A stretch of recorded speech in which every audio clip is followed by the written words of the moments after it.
Salut la gang de pêcheurs, les amis, et tous ceux qui vivent pour la sensation d'une canne qui plie. C'est votre ami et guide, votre expert des eaux, prêt à vous livrer le pronostic le plus détaillé pour la semaine de pêche qui s'annonce. Attachez vos tucs, car nous allons décortiquer ensemble le potentiel de pêche du 6 au 12 octobre 2025 pour la région de Montréal et ses environs. Cette semaine, mes amis, elle s'annonce particulière et je dirais même intrigante. Pourquoi? Eh bien, nous avons une pleine lune puissante, une super lune des moissons, qui va littéralement illuminer nos ciels, mais aussi des changements météorologiques assez drastiques qui vont bousculer un peu les habitudes de nos amis les poissons. On va voir ensemble comment tirer le meilleur parti de ces conditions, même les plus capricieuses, pour que vous reveniez à la maison avec des histoires de pêche mémorables, et pas seulement des histoires de celle qui s'est échappée. Restez avec moi, car je vais vous donner des astuces qui pourraient non bien faire de cette semaine l'une de vos plus productives, malgré les défis. Maintenant, parlons tactique, amis pêcheurs. Pour cette période de début octobre, on va se concentrer sur quelques-uns de nos champions québécois, des espèces qui, par mon expérience, restent très actives en automne. Commençons avec le doré jaune, notre fameux walleye. En automne, le doré est en mode frénésie alimentaire. Il doit faire des réserves pour l'hiver qui approche. Où chercher? À cette période, avec la baisse de la température de l'eau, les dorés commencent à se regrouper et à descendre un peu plus en profondeur. Cherchez-les sur les structures sous-marines, les cassures, les pointes rocheuses, les fonds durs, entre 3 et 10 mètres de profondeur. Les plateaux profonds et les chenaux dans le fleuve Saint-Laurent sont des spots de choix. Ils seront souvent en banc, donc si vous en trouvez un, il y en a probablement d'autres. Sur quoi pêcher? Pour le doré, le jigging agressif avec des dandinettes, les blade baits et les lipless crankbaits sont redoutables. N'hésitez pas à les animer énergiquement pour susciter la compétition. Les couleurs naturelles comme le vert, le brun, le chartreuse ou les motifs perche chaude fonctionnent très bien. Les leurres souples montées sur des têtes plombées sont également très efficaces, surtout si vous pêchez lentement près du fond.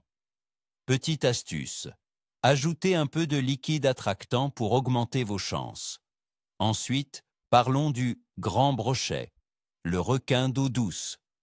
L'automne est une saison fantastique pour le brochet, car il est également très actif. Où chercher? Les brochets aiment les zones avec de la végétation aquatique dense, les herbiers et les bordures de roseaux, où ils peuvent tendre des embuscades à leur proie. Recherchez aussi les zones où l'eau est encore légèrement plus chaude, où les confluences où la nourriture s'accumule. Les structures comme les troncs d'arbres immergés ou les quais abandonnés sont aussi des refuges de choix.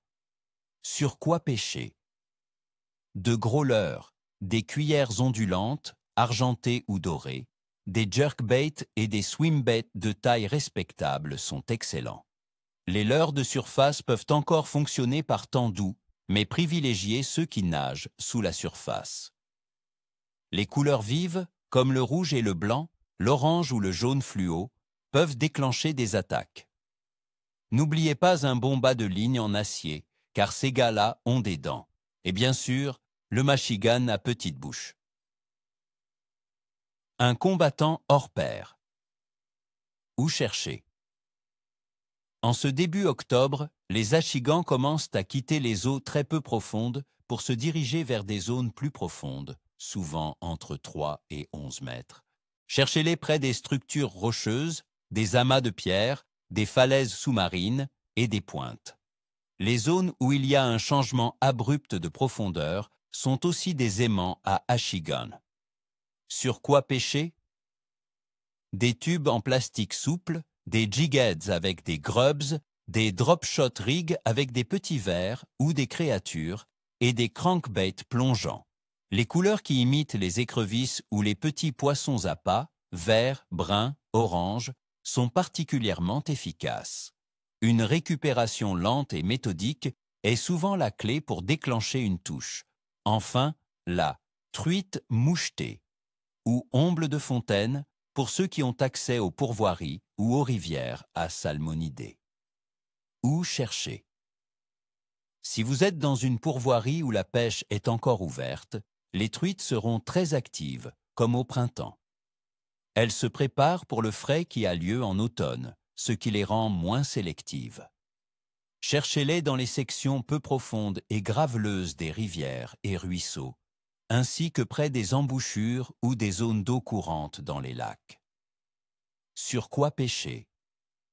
De petites cuillères tournantes, des mouches noyées ou des nymphes, et bien sûr, des vers de terre si c'est permis. Les couleurs vives comme le orange et le rouge peuvent être efficaces, surtout si les poissons sont en pleine période de reproduction et plus agressifs. Passons maintenant à l'analyse des conditions, les amis, car c'est là que réside la vraie magie du pronostic.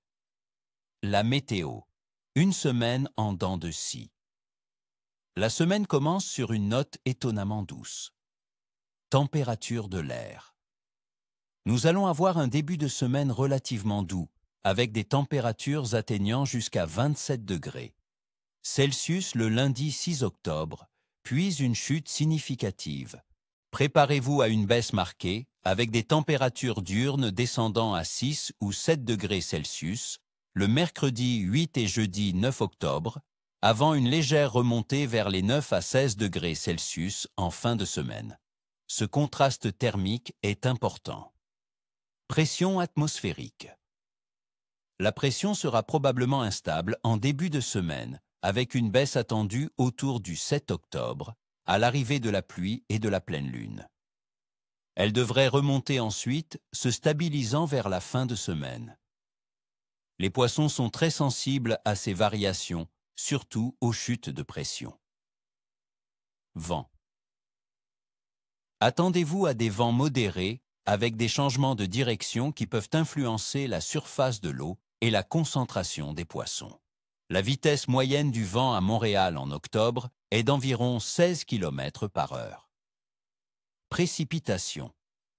Le mardi 7 octobre, attendez-vous à de la pluie avec 50% de chance le jour et 45% la nuit. Le reste de la semaine semble plus sec, mais avec des possibilités de faibles averses en soirée. Le mois d'octobre à Montréal est généralement humide, avec une moyenne de 20 jours de pluie. Température de l'eau. Le facteur clé. La température de l'eau dans le fleuve Saint-Laurent autour de Montréal se situe en moyenne autour de 11,5 degrés Celsius en octobre. Elle devrait baisser progressivement au cours de la semaine. Une eau plus fraîche pousse les poissons fourrages à se regrouper et à chercher des zones plus profondes, et les prédateurs les suivent. C'est pourquoi chercher les poissons sur les cassures et les structures sous-marines devient crucial. Une eau légèrement plus chaude en début de semaine peut maintenir les poissons plus dispersés avant de les concentrer avec le refroidissement. La phase de la lune, la superlune des moissons.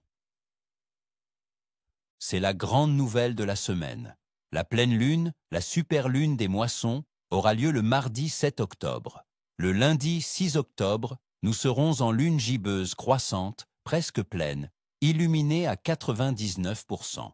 Ensuite, à partir du 8 octobre et jusqu'au 12 octobre, nous passerons en lune gibbeuse décroissante, avec une illumination de 67,5% le dimanche 12. Les dictons de pêcheurs associent souvent la pleine lune à une activité accrue, surtout la nuit.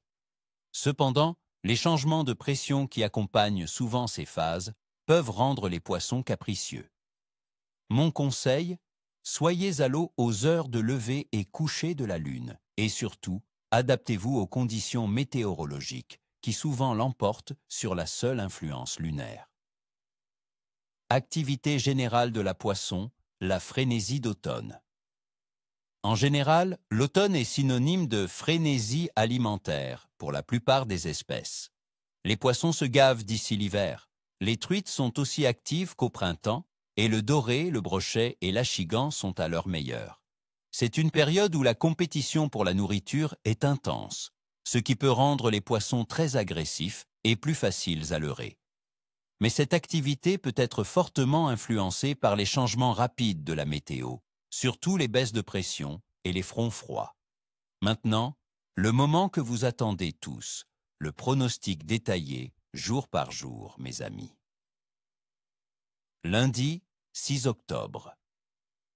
La semaine s'ouvre avec une lune gibbeuse croissante, presque pleine, et des températures exceptionnellement douces. C'est une journée où la pression est encore stable et la chaleur maintient les poissons actifs. Je dirais un excellent quai pronostic de pêche, surtout pour le doré et le brochet, qui seront opportunistes avant les changements. Visez les structures en périphérie des hauts fonds. Mardi, 7 octobre. Jour de la pleine lune, la super lune des moissons, mais aussi jour de pluie et de baisse de température et de pression. Cela va rendre le poisson très sensible.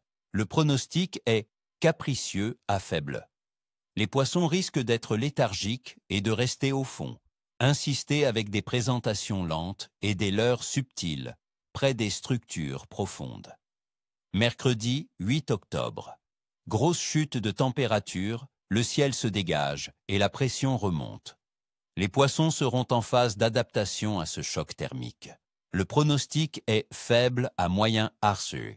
Ils seront probablement collés au fond dans les eaux plus profondes. Il faudra beaucoup de patience et des techniques de pêche lente, comme le drop shot ou le jigging très doux. Jeudi 9 octobre.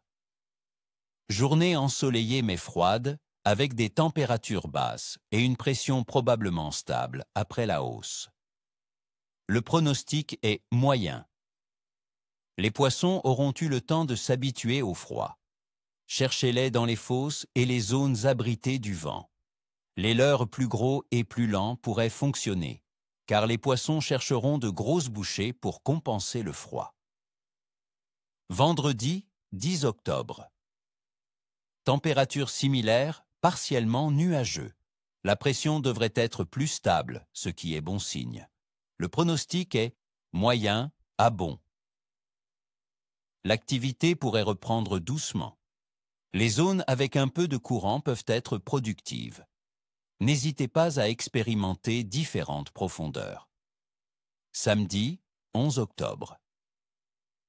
Retour du soleil, légère remontée des températures. Le pronostic est bon. Les poissons devraient être plus actifs, cherchant à se nourrir après le coup de froid. Visez les mêmes spots que le jeudi, mais avec un peu plus d'agressivité dans l'animation de vos leurres. C'est une journée prometteuse pour le doré et le brochet. Dimanche, 12 octobre. Partiellement nuageux avec des températures agréables pour l'automne. La lune est gibbeuse décroissante. Le pronostic est bon. Une belle journée pour clore la semaine. Les poissons devraient être bien établis dans leur zone d'alimentation automnale. C'est le moment d'appliquer toutes les astuces pour maximiser vos prises. Voilà, mes amis, mon analyse complète pour cette semaine de pêche particulière. J'espère que ces informations vous aideront à planifier vos sorties et à remplir vos bourriches. N'oubliez pas, la clé, c'est l'adaptation et la persévérance. Je vous souhaite à tous, ni queue ni tête, comme on dit chez nous, non, bonne pêche et à bientôt. Si vous avez aimé cette vidéo, un petit pouce bleu, ça fait toujours plaisir et ça m'aide énormément. Et si ce n'est pas déjà fait, abonnez-vous à la chaîne pour ne rien manquer de mes prochains pronostics et astuces. Dites-moi en commentaire, quelle est votre espèce favorite à pêcher en automne au Québec? Quels sont vos plans pour cette semaine? Je suis curieux de lire vos observations.